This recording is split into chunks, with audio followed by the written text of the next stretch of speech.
kham chan ableyame kham chan yame na ma jing yap ukris ya ngawat be hang tangan riwai de kham jan ableyame kham jan ableyame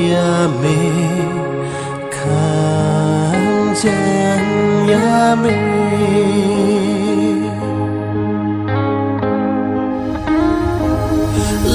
lakum unong yajwe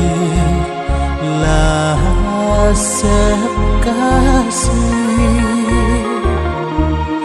jindu yang nakala ngadang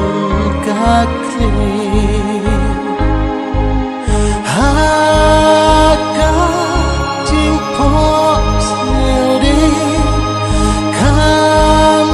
jang ableyame kam jang ableyame